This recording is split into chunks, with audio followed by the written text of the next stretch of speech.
Welcome to 360 Tamil. இன்னைக்கு இந்த வீடியோல ஒரு சூப்பரான வெப் சீரிஸோட எக்ஸ்பிளனேஷன் பத்தி தான் பார்க்க போறோம். இது ஒரு பெங்காலி வெப் சீரிஸ் தான். பேரு கர்மா கொர்மா அப்படின்றது. இது ஒரு பக்காவான கிரைம் த்ரில்லர் வெப் சீரிஸ்னு சொல்லலாம். இந்த வெப் சீரிஸோட பிளாட்டை பத்தி நான் முதல்ல சொல்றேன். நம்ம ஹீரோயினை பொறுத்த வரைக்கும் ஹஸ்பண்ட்னால ரொம்ப கஷ்டப்படுறாங்க. ஹஸ்பண்ட் வேலை வெட்டிக்கெல்லாம் போறது கிடையாது. ஒய்ஃபோட காசுல தான் சாப்பிட்டுட்டு இருக்காரு. ஒய்ஃபை பயங்கரமா டார்ச்சர் பண்ணிட்டு இருக்காரு. இந்த ஆளை விட்டு எப்படிதான் நம்ம தப்பிப்போம் அப்படின்ற மாதிரி ஒய்ஃபுமே யோசிச்சுட்டு இருக்காங்க. நம்ம ஒய்ஃபை பொறுத்த வரைக்கும் குக்கிங்ல ரொம்ப இன்ட்ரெஸ்ட் இருக்கும். குக்கிங் சொல்லி தரக்கூடிய ஒரு பெரியவரோட கிளாஸ்க்கு போலான்னு போறாங்க. அந்த இடத்துல உங்களுக்கு ஒருத்தங்க ஃப்ரெண்ட் ஆகுறாங்க. ரெண்டு பேருமே ஃப்ரெண்ட்ஸா மாறி பழகிட்டு இருக்காங்கல்ல.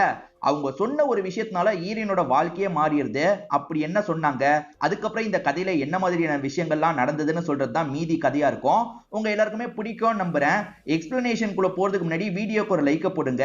இந்த எக்ஸ்பிளனேஷன் பிடிச்சிருந்ததுன்னா ஐப்னு ஒரு ஆப்ஷன் இருக்கும், அதுவும் பண்ணுவீங்கன்னு நம்புறேன். மேற்கொண்டு பேசி டைம் வேஸ்ட் பண்ணாம நம்ம நேரடியா சீரிஸோட ஃபுல் எக்ஸ்பிளனேஷனுக்குள்ள போயிடலாம். சீரிஸோட ஸ்டார்டிங் சீனே கல்யாணம் முடிஞ்ச ஒரு பொண்ணு நின்னுட்டு இருக்காங்க. இப்ப மாப்பிள்ளை இந்த இடத்துக்கு வராரு. வந்த மாப்பிள்ளை இருக்காருல, நான் உன்னை கல்யாணம் பண்ணது எதுக்கு தெரியுமா, என் கையாலேயே உன்னை சாவடிக்கிறதுக்கு அப்படின்ற மாதிரி சொல்லிட்டாரு.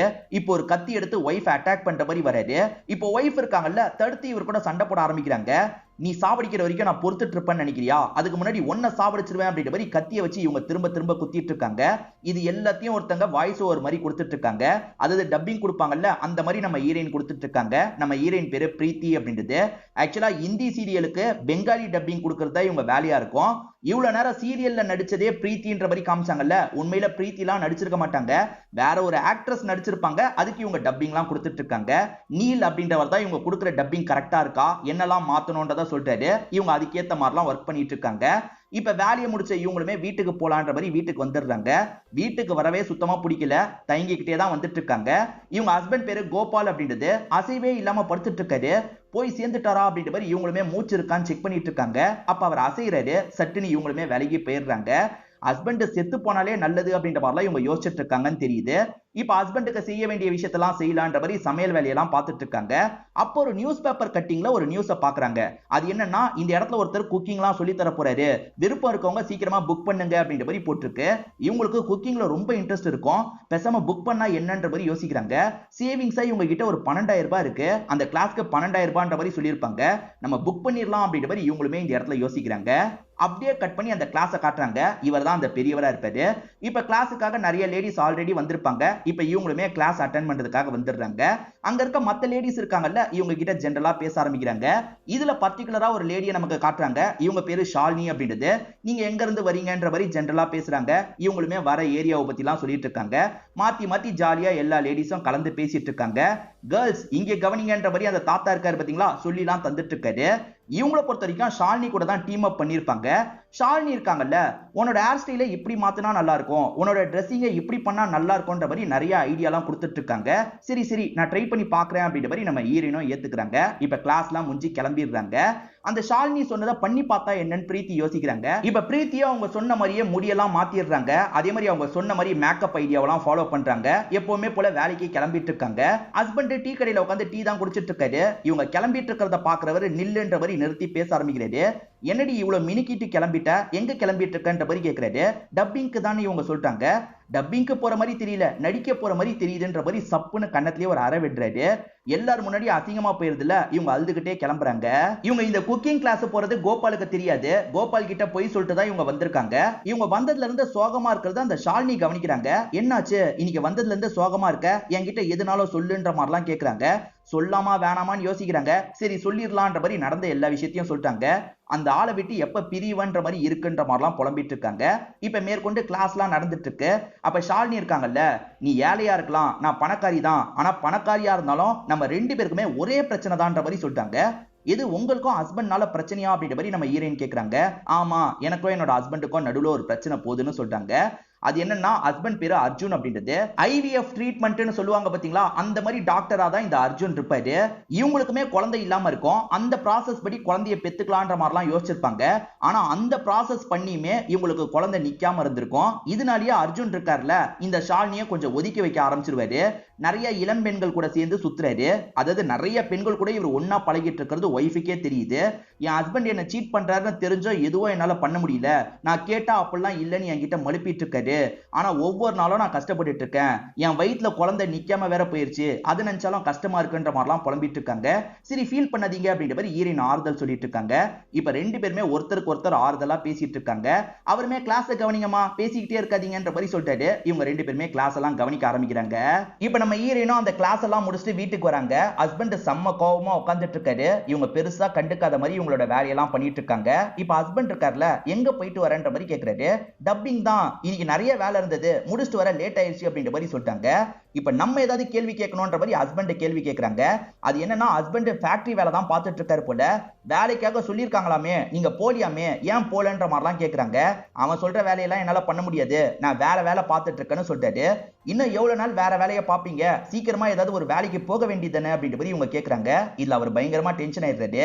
நான் என்ன வேலைக்கு போனோம், வேலைக்கு போக கூடாதுன்றத நான் தான் முடிவு பண்ணுவேன், நீ முடிவு பண்ணாத. என்ன 4 காசு சம்பாரிச்சிட்டா நீ என்னன்னா பண்ணுவியா அப்படின்ற மாதிரிலாம் கேக்குறாரு. இப்ப ரொம்ப கோபமா நடந்துக்கிறாரு. நான் தெரியாம பேசிட்டேன், என்ன விடுங்கன்ற மாதிரிலாம் இவங்க சொல்லிட்டு இருக்காங்க. சோ ஹஸ்பண்ட் காரணமே இல்லாம இவங்களை போட்டு அடிப்பாரு போல. இவங்க பயங்கர டார்ச்சர்லாம் அனுபவிக்கிறாங்க அப்படின்றது நமக்கு தெரிய வருது. இப்ப ஹஸ்பண்ட் அடிச்சுட்டு போயிடுறாருல, இவங்களுமே கண்ணாடியை பார்த்து ஃபீல் பண்றாங்க. நம்ம ஹீரோயின் ஒரு கிளாஸ்க்கு வந்துட்டு இருந்தாங்கல்ல, அந்த கிளாஸ் முடிய போது போல ஒரு ஃபங்க்ஷன் மாதிரி வச்சுதான் அந்த பெரியவர் கிளாஸை முடிக்கிற மாதிரி பிளான் பண்ணிருப்பாரு. அந்த ஃபங்க்ஷன்ல கலந்துக்கிறதுக்காக எல்லாருமே வந்திருக்காங்க. இவங்க ரெண்டு பேருமே எல்லார் கூடயும் கலந்து பேசிட்டு இருக்காங்க. அப்பன்னு பார்த்து ஷாலினிக்கு போன் கால் வருது. அவங்களுமே வெளியே போய் பேசிட்டு இருக்காங்க. ஹஸ்பண்ட் அர்ஜுன் கிட்ட இருந்து தான் கால் வந்திருக்கு போல. அர்ஜுன் கிட்ட பேசும்போது அவர் இவங்க சொல்றதை கேட்கவே மாட்டாரு, திட்டுற மாதிரி பேசுறாரு போல. அதுல இவங்க கொஞ்சம் அப்செட் ஆயிடுறாங்க. இவங்க அப்செட் ஆயிட்டு இருக்கிறத இங்க இருந்து பிரீத்தி கவனிச்சிட்டு இருக்காங்க. இப்ப பேசி முடிச்சு அவங்க சோகமா நின்னுட்டு இருக்காங்கல்ல, அப்ப பிரீத்தியும் பக்கத்துல வந்து பேச ஆரம்பிக்கிறாங்க. என்னாச்சு, உங்க ஹஸ்பண்ட் கிட்ட இருந்து கால் வந்ததா, ஏதாவது பிரச்சனையா அப்படின்ற மாதிரிலாம் கேக்குறாங்க. அதெல்லாம் ஒண்ணும் இல்ல, நான் சொல்றதை கேட்கவே மாட்டாரு, ரொம்ப கஷ்டமா இருக்கு அப்படின்ற மாதிரிலாம் பேசிட்டு இருக்காங்க.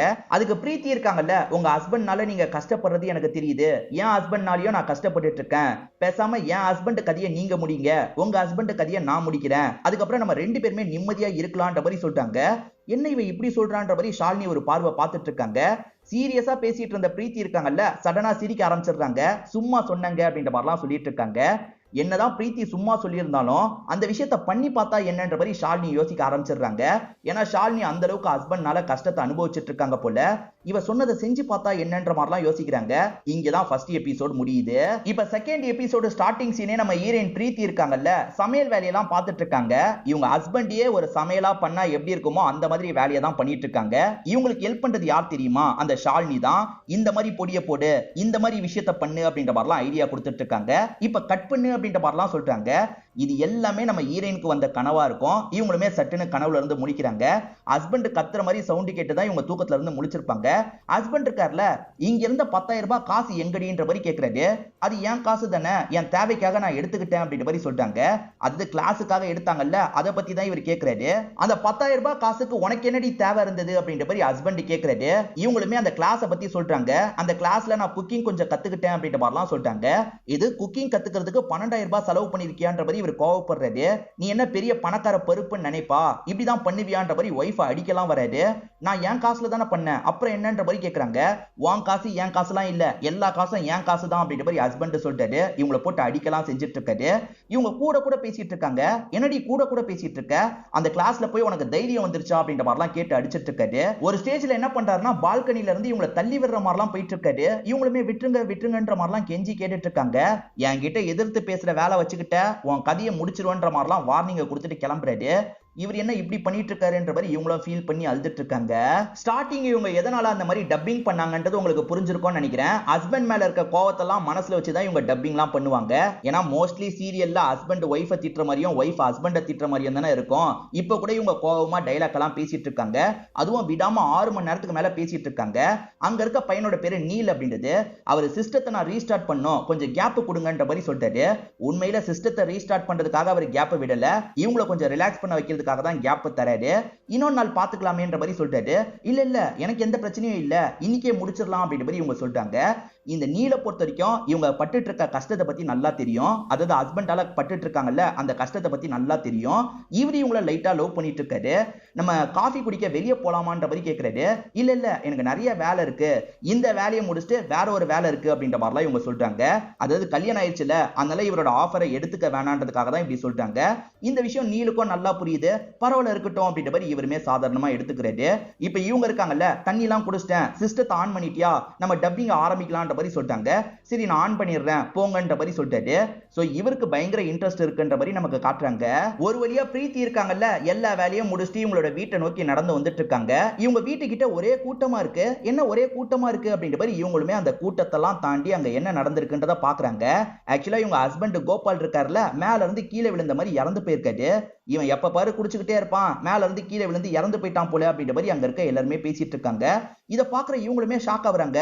உள்ளுக்குள்ள இவங்களுக்கு லைட்டா சந்தோஷமா தான் இருக்கு. பரவாயில்லப்பா நம்மள டார்ச்சர் பண்ணாம போய் சேர்ந்துட்டான் அப்படின்ற மாதிரி இவங்களுமே யோசிச்சுட்டு இருக்காங்க. இந்த பொண்ணுக்கு இதுக்கப்புறம் தான் நிம்மதின்ற மாதிரி அங்க இருக்கவங்களே பேசுறாங்க. அதெல்லாம் கேட்டுக்கிட்டே இவங்களுமே சோகமா வீட்டை நோக்கி வந்துட்டு இருக்காங்க. எல்லாரும் முன்னாடியே சந்தோஷப்பட முடியாது இல்ல, ஆனா உள்ளுக்குள்ளே இவங்களுக்கு சந்தோஷமா தான் இருக்கு. அதே மாதிரி எப்படி இறந்து போனாரு, தவறி விழுந்து தான் இறந்து போனாரா அப்படின்ற மாதிரி இவங்க யோசிச்சுட்டு இருக்காங்க. இப்ப ஏதோ ஃப்ரீடம் கிடைச்ச மாதிரி இவங்களுக்கு தோணுது. இவங்களுமே ரிலாக்ஸ்லாம் இந்த இடத்துல பண்ணிட்டு இருக்காங்க. அதே சமயம் ஹஸ்பண்ட் இருந்த வரைக்கும் அது பண்ணாத இது பண்ணாத அப்படின்ற மாதிரி ஏகப்பட்ட ரெஸ்ட்ரிக்ஷன் எல்லாம் போட்டிருப்பாரு. இப்ப போலீஸ் ஸ்டேஷன்ல நமக்கு காட்டுறாங்க. இந்த இன்ஸ்பெக்டர் முக்கியமான கேரக்டரா இருப்பாரு. இந்த இன்ஸ்பெக்டர் பிரீத்தியை உட்கார வச்சு கேள்வி எல்லாம் கேட்டுட்டு இருக்காரு. அதாவது உங்க ஹஸ்பண்ட் தவறி விழுந்து இறந்து போயிருக்காருன்னு நிறைய பேர் சொல்லிட்டு இருக்காங்க. ஒருவேளை உங்க ஹஸ்பண்ட் தற்கொலை பண்ணிருக்க வாய்ப்பு இருக்கான்ற மாதிரி இவர் கேட்கிறாரு. சேச்சா தற்கொலை எல்லாம் பண்ணிருக்க வாய்ப்பே இல்லைன்ற மாதிரி இவங்க சொல்றாங்க.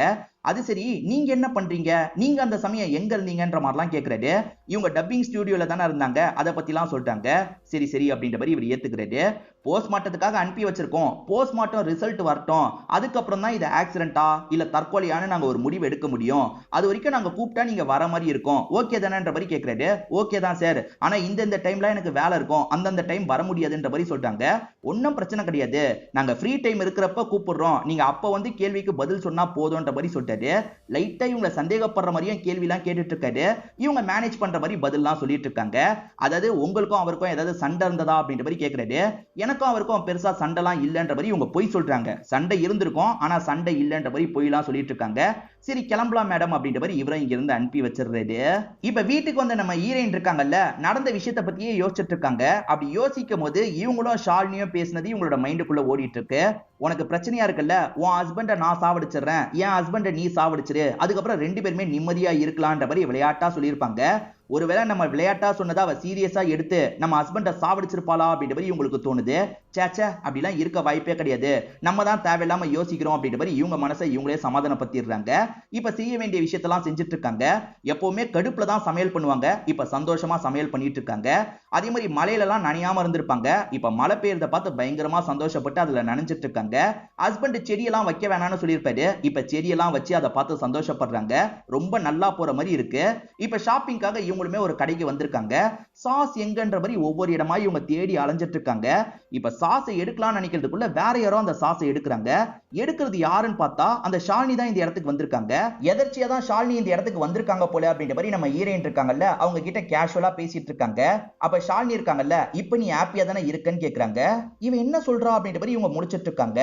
உனக்காக உன்னோட கோபால் கதையை நான் தான் முடிச்சேன், இப்ப உன்னோட டர்ன் இருக்கு, எனக்காக அர்ஜுன் கதையை நீ முடிக்கணும்ன்ற மாதிரி சொல்லிட்டாங்க. அடிப்பாவி அப்ப நீ தான் கதையை முடிச்சியான்ற மாதிரி இவங்க முடிச்சிட்டு இருக்காங்க. இப்ப ஷாலினி சொல்ல வந்ததை சொல்லிட்டாங்கல்ல, இங்க இருந்து கிளம்பி போயிடுறாங்க. ஷாக்ல இருக்க நம்ம பிரீத்தி இருக்காங்கல்ல கையில இருக்க சாச தெரியாம தவற விட்டுறாங்க, அது கீழே விழுந்து உடஞ்சிருது. இங்கதான் செகண்ட் எபிசோட் முடியுது. இப்ப பிரீத்தி இருக்காங்கல்ல இவங்களோட வீட்டை நோக்கி நடந்து வந்துட்டு இருக்காங்க. அப்ப ரிச்சால ஒரு நபர் வந்துட்டு இருக்காரு. அந்த நபர் ஷாலினி மாதிரி கண்ணுக்கு தெரிய ஆரம்பிக்கிறாரு. அந்த நபர் சவாரி வேணுமான்னு கேக்குறாரு. ஆனா இவங்களுக்கு ஷாலினி பேசுற மாதிரி தெரியுது. உன்னோட வாழ்க்கை பயணத்தை நான் சுலபமாக்கிட்டேன்ல, என் வாழ்க்கை பயணத்தை எப்ப சுலபமாக்க போற அப்படின்ற மாதிரி அவங்க கேக்குறாங்க. அதெல்லாம் தாண்டி இவங்க வந்துட்டு இருக்காங்க. ஸ்வீட் கடை ஒண்ணு இருக்கு, உனக்கு சந்தோஷமா ஸ்வீட் சாப்பிடுறதுக்கான ஏற்பாடை நான் பண்ணிட்டேன்ல, நான் சந்தோஷமா ஸ்வீட் சாப்பிடுறது எப்ப, எனக்கு அந்த ஏற்பாடை எப்ப பண்ண போறேன்ற மாதிரி ஸ்வீட் கடையில இருக்கிற ஒரு மாதிரி அவங்க தெரியுறாங்க. இதையும் கடந்து இவங்க வந்துட்டு இருக்காங்க. அந்த இடத்துல கறி கடை இருக்கு, அங்க இருக்கவங்களும் வந்து ஷாலினி மாதிரி தெரியுறாங்க. என்ன எல்லா பக்கமும் இவளே தெரியுறான்ற மாதிரி இவங்க பதட்டமா வீட்டை நோக்கி கிளம்பிட்டு இருக்காங்க. அதாவது ஷாலினி சீக்கிரமா அந்த கொலைய பண்ணு, சீக்கிரமா அந்த கொலைய பண்ணுன்னு இவங்களை டார்ச்சர் பண்ற மாதிரியே இவங்களுக்கு தோணுது. இவங்களுமே பதட்டமா வேகமா வீட்டை நோக்கி வந்துட்டு இருக்காங்க. இவங்க வீட்டுக்கிட்ட வந்துட்டு இருக்கும்போது அந்த இன்ஸ்பெக்டர் இருக்காரு. அந்த இன்ஸ்பெக்டர் கோபால் விழுந்து இறந்து போனாரு பாத்தீங்களா அந்த இடத்துல படுத்துட்டு இருக்காரு. இவர் என்ன இங்க படுத்துட்டு இருக்காரு அப்படின்ற மாதிரி இவங்க யோசிக்கிறாங்க. இப்ப இவங்களை பார்த்தோன்னா அவரும் எந்திரிச்சு நின்னு பேச ஆரம்பிக்கிறாரு. மேடம் இதுல சில குழப்பங்கள்லாம் இருக்குன்னு சொல்லிட்டாரு. குழப்பமா என்ன குழப்பம் அப்படின்ற மாதிரி இவங்க கேக்குறாங்க. ஆக்சுவலா மேல இருந்து அவர் தவறி விழுந்தா கூட தலை அந்த பக்கம் தானே திரும்பி இருக்கணும், எப்படி இந்த பக்கம் திரும்பி இருந்தது? ஏதோ தப்பா இருக்கு மேடம், அவர் தவறி விழுந்த மாதிரி தெரியல. வேணும்ட்டே விழுந்திருந்தாலும் அப்படி விழ மாட்டாங்க, இப்படிதான் விழுவாங்க. ஏதோ தப்பா இருக்குன்ற மாதிரிலாம் இவர் திரும்ப திரும்ப சொல்றாரு. தப்பா இருக்குன்னா என்ன சார் சொல்ல வரீங்க? அவரை வேற யாராவது சாவடிச்சிட்டாங்கன்னு சொல்ல வரீங்களா அப்படின்ற மாதிரி கேக்குறாங்க. இல்ல இல்ல அதுக்கும் வாய்ப்பு இருக்குன்னு தான் சொல்ல வரேன். போஸ்ட்மார்ட்டம் ரிப்போர்ட்ல என்ன வருது பாப்போம். உங்க ஹஸ்பண்டுக்கும் வேற யாருக்கும் ஸ்ட்ரகிள் ஏற்பட்டிருந்ததுன்னா போஸ்ட்மார்ட்டம் ரிப்போர்ட் மூலியமா தான் அது தெரியும்ன்ற மாதிரி சொல்றாரு. இப்ப வீட்டுக்கு வந்து ரெண்டு பேருமே பேச ஆரம்பிக்கிறாங்க. ஹஸ்பண்டை யாராவது தள்ளி விட்டுருந்தா யாரு தள்ளி விட்டுருக்க வாய்ப்பு இருக்குன்ற மாதிரி இன்ஸ்பெக்டர் கேள்வி கேட்கிறாரு. அதாவது உங்க ஹஸ்பண்டுக்கு எதிரிங்கன்னு யாராவது இருக்காங்களான்னு கேட்கிறாரு. ஹஸ்பண்டுக்கு எதிரிங்கன்னு சொல்ற மாதிரி யாரும் இல்ல சார். அவர் எல்லா இடத்துலயும் பிரச்சனை பண்ணுவாரு, வேலை பார்த்த இடத்துல கூட பிரச்சனை பண்ணாரு, அதனால தான் வேலையே போயிருச்சு. சோ இவ்வளவுதான் எனக்கு தெரியும்ன்ற மாதிரி சொல்றாங்க. கடைசி 3 மாசமா எந்த ஒரு வேலைக்கும் போல வீட்லயே தான் குடிச்சுக்கிட்டே இருப்பாரு அப்படின்ற மாதிரிலாம் சொல்றாங்க. இன்னும் இன்ஸ்பெக்டருக்கு பிரீத்தி மேல சந்தேகம் இருக்கதான் செய்து. அன்னைக்கு நீங்க டப்பிங் ஸ்டுடியோல இருந்ததா சொன்னீங்கல்ல அப்படின்ற மாதிரி கேக்குறாரு. ஆமா சார் அங்கதான் இருந்தன்ற மாதிரி சொல்றாங்க. எப்பவுமே அவ்வளவு லேட் ஆகுமான்ற மாதிரி இவர் கேக்குறாரு. இல்ல சார் எப்பவுமே கொஞ்சம் சீக்கிரமா முடிஞ்சிரும், அன்னைக்கு நிறைய வேலை இருந்தது சேர்த்து வச்சு நான் பண்ணேன் சார், ஏன்னா காசு கொஞ்சம் தட்டுப்பாடா இருந்தது, அதனால தான் இப்படி பண்ணன்ற மாதிரிலாம் சொல்லிட்டாங்க. சரி ஓகேன்ற மாதிரி இவர் கிளம்பி இருப்பாரு. இப்ப இவரோட அசிஸ்டன்ட் இருக்கார்ல, போஸ்ட்மார்ட்டம் ரிப்போர்ட்டை பத்தி எல்லாம் சொல்லிட்டு இருக்காரு. அந்த போஸ்ட்மார்ட்டம் ரிப்போர்ட் மூலியமா எப்ப எக்ஸாக்ட்டா இறந்தாரு அப்படின்றது தெரிஞ்சது பாத்தீங்களா? இதை தாண்டி ஸ்ட்ரகிள் ஏற்பட்ட மாதிரியும் தெரியலன்ற மாதிரி தான் ரிப்போர்ட் வந்திருக்கும். அப்புறம் என்ன சார் இந்த கேஸை இழுத்து மூடிட வேண்டியது தானே அப்படின்ற மாதிரி அசிஸ்டன்ட் கேக்குறாரு. இல்ல இல்ல இந்த கேஸ்ல சில குழப்பம்லாம் இருக்கு, எனக்கு அந்த ஒய்ஃப் மேல டவுட் இருக்கு, ஒய்ஃபை பத்தி விசாரிக்க சொன்னேன், விசாரிச்சியா அப்படின்ற மாதிரி கேக்குறாரு. அவங்க அந்த சமயம் ஸ்டுடியோல இருந்தாங்களா இல்லையான்னு தானே விசாரிக்க சொன்னீங்க, விசாரிச்சுட்டேன் சார், அந்த சமயம் அவங்க ஸ்டுடியோல தான் இருந்திருக்காங்க அப்படின்ற மாதிரி சொல்றாரு. எந்த ஸ்டுடியோ அப்படின்ற மாதிரி இவர் கேக்குறாரு. அசிஸ்டன்ட்டும் அந்த ஸ்டுடியோட பேரெல்லாம் சொல்லிட்டாரு. சரி இந்த கேஸை இப்போதைக்கு க்ளோஸ் பண்ண வேணாம், இன்னும் கொஞ்சம் விசாரணை பண்ணணும்னு நினைக்கிறேன், அதுக்கப்புறம் க்ளோஸ் பண்ணிக்கலாம்ன்ற மாதிரி சொல்றாரு. இப்ப பிரீத்தியும் டப்பிங் பண்றதுக்காக ஸ்டுடியோக்கு வந்திருக்காங்க. இன்னைக்கு சீரியல்ல ஒரு சீன் வருது. அது என்னன்னா நீச்சல் அடிச்சுக்கிட்டே ஹஸ்பண்ட் இருக்காருல ஒய்ஃப் கிட்ட பேசுறதுக்காக வராரு. நான் சொன்னதை எப்ப பண்ண போறேன், நான் சொன்னதை எப்ப பண்ண போறேன்ற மாதிரி கேக்குறாரு. இப்ப இந்த ஷாலினி சொன்னது இவங்க மைண்டுக்குள்ள ஓடிட்டு இருக்கு. நான் பண்ண வேண்டியதை பண்ணிட்டேன், நீ எப்ப பண்ண போறேன்னு கேட்டாங்கல்ல, அது மைண்டுக்குள்ள ஓடிட்டு இருக்கு. கொஞ்சம் டிஸ்டர்ப் ஆயிடுறாங்க, தப்பு தப்பா சொல்லிட்டு இருக்காங்க. என்னாச்சுன்ற மாதிரி நீல் கேட்டுட்டு இருக்காரு. ஆனா இவங்க பாட்டுக்கு என்னென்னமோ சொல்லிட்டு இருக்காங்க. என்னால முடியாது, என்னால முடியாது, என்னால அர்ஜுனை எதுவுமே பண்ண முடியாது, என்னால எதுவுமே பண்ண முடியாது அப்படின்ற மாதிரி திரும்ப திரும்ப சொல்லிட்டு இருக்காங்க. என்னாச்சு என்னாச்சுன்ற மாதிரி நீல் திரும்ப திரும்ப கூப்பிடுறாரு. இவர் கொஞ்சம் சத்தமா கூப்பிடுறதுக்கு அப்புறம் தான் அவங்க சுதாரிக்கிறாங்க. அப்படி சுதாரிச்சவங்க என்னால இன்னைக்கு முடியலன்ற மாதிரி வேகமா வெளியே வந்துடுறாங்க. நமக்கு ஒரு இன்ஸ்பெக்டரை காமிச்சாங்க பாத்தீங்களா? இந்த இன்ஸ்பெக்டரை பொறுத்த வரைக்கும் ஏகப்பட்ட ஹெல்த் இஷ்யூலாம் இருக்கும். இப்ப கஷ்டப்பட்டு வீட்டுக்கு வந்துடுறாரு. இப்ப வீட்டுல உட்காந்து சாப்பிட்டுட்டு இருக்கும் போது ஒரு போட்டோவை சோகமா பாக்குறாரு. அந்த போட்டோல ஒய்ஃப் கூடயும் குழந்தை கூடயும் சேர்ந்து இருக்கிற மாதிரி தான் போட்டோ இருக்கு. ஒய்ஃபும் பொண்ணும் விட்டுட்டு போயிட்டாங்களா என்னன்னு தெரியல, அதெல்லாம் இவர் சோகமா பார்த்துட்டு இருக்காரு. இப்போதைக்கு இவர் வயசான அம்மா கூட சேர்ந்து இருக்காருன்ற மாதிரி நமக்கு காட்டுறாங்க. இப்ப பிரீத்தி இருக்காங்கல்ல, இன்னைக்கே இந்த வேலையை முடிக்கணுமா நாளைக்கு பண்ணிக்கலாமா அப்படின்ற மாதிரி கேக்குறாங்க. வேலைலாம் ஒன்னும் பிரச்சனை இல்ல, இன்னும் ஒரு வாரம் வரைக்கும் டைம் இருக்கு, நீங்க ஓகே தானேன்னு கேக்குறாரு. இவங்களும் ஓகேன்னு சொல்லிட்டாங்க. ஹஸ்பண்ட் இறந்து போனதை ஏத்துக்க முடியலையான்ற மாதிரி இவர் கேக்குறாரு. அதுக்கு இவங்க எந்த ஒரு பதிலும் சொல்ல மாட்டாங்க. அப்புறமா பார்க்கலான்ற மாதிரி இங்க இருந்து கிளம்பிடுறாங்க. இப்ப வீட்டுல இவங்க தூங்கிட்டு இருக்கும் போது காலையில சமயம் யாரோ காலிங் பெல் அடிக்கிறாங்க.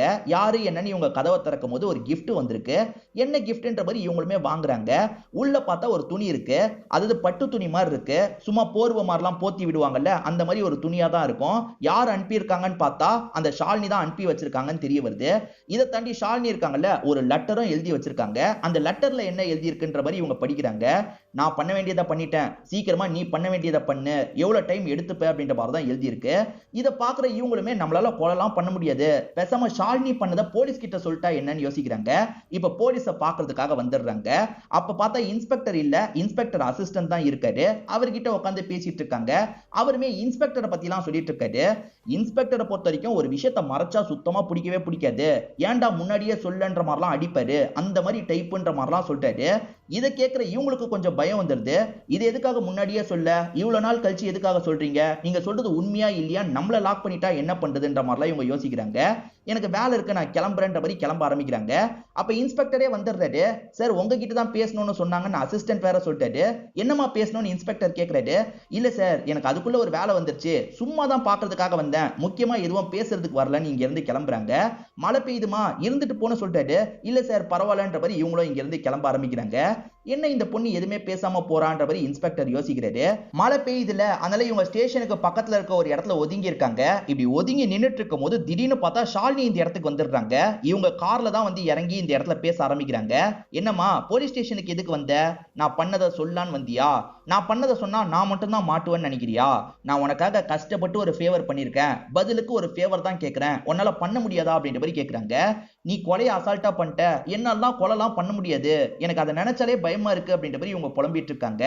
நான் மட்டும் என்ன நிறைய கொலை பண்ணிருக்கவா செய்யறேன், இதுதான் என்னோட கொலை அப்படின்ற மாதிரி சொல்றாங்க.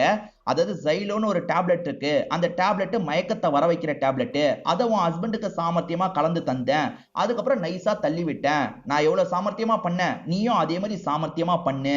அதை விட்டுட்டு போலீஸ்க்கு போகணும்னு நினைக்காத. ஏன்னா போலீஸ் கிட்ட போனா நீ தப்பிச்சுக்கலாம், நான் மட்டும் மாட்டுவேன்னு கணக்கு பண்ணாத. போலீஸ் கிட்ட போனா நம்ம 2 பேருமே தான் மாட்டுவோம். அந்த விஷயத்துக்குலாம் நீ போக மாட்டேன்னு நம்புறேன் அப்படின்ற மாதிரி சொல்லிட்டாங்க. சரி நான் போலீஸ் கிட்ட எல்லாம் போலன்ற மாதிரி இவங்களும் பயந்த மாதிரி பேசிட்டு இருக்காங்க. ஆக்சுவலா இவங்க ஜைலோன்னு ஒரு டேப்லெட்டை கலந்து தந்துதான் சாவடிச்சுன்னு சொன்னாங்கல்ல, அவர் போஸ்ட்மார்ட்டம் ரிப்போர்ட்டை பத்தி டிஸ்கஸ் பண்ணும் போதும் இந்த மாதிரி ஒரு மாத்திரையை அவர் சாப்பிட்டிருக்காருன்றத பத்தி பேசியிருப்பாரு. சோ இப்போ இவங்க வார்னிங் கொடுக்குற மாதிரிலாம் பேசிடுறாங்க. அப்ப இவங்க கார் வந்துருது. இவங்களுமே நான் கிளம்புறேன் அப்படின்ற மாதிரி கார்ல ஏறி இங்க இருந்து கிளம்ப ஆரம்பிச்சிடுறாங்க. இவங்க மிரட்டிட்டு போனதுனால பிரீத்தி கொஞ்சம் பயந்த மாதிரி நின்னுட்டு இருக்காங்க. இப்ப இன்ஸ்பெக்டரும் சும்மா வெளியே நிக்கிறதுக்காக வராரு. அப்ப கொடைய வச்சு இவங்க நிக்கிறத கவனிக்கிறாரு. ஷாலினி தான் கொடைய கொடுத்துட்டு போயிருப்பாங்க. கொடைய வச்சுட்டு எதுக்கு இவங்க நிக்கிறாங்கன்னு ஒரு லுக் வர்றாரு. இங்கதான் 3rd எபிசோட் முடியுது. இன்னும் இந்த சீரீஸ்ல சில எபிசோட் பேலன்ஸ் இருக்கு, அது அடுத்த வீடியோவா நம்ம பார்க்கலாம். இப்போ வரைக்கும் கதை உங்க எல்லாருக்குமே பிடிச்சிருக்கும்னு நம்புறேன்.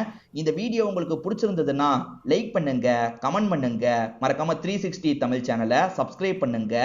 தொடர்ச்சியா இந்த மாதிரி வீடியோக்கள் வந்துகிட்டே தான் இருக்கும்.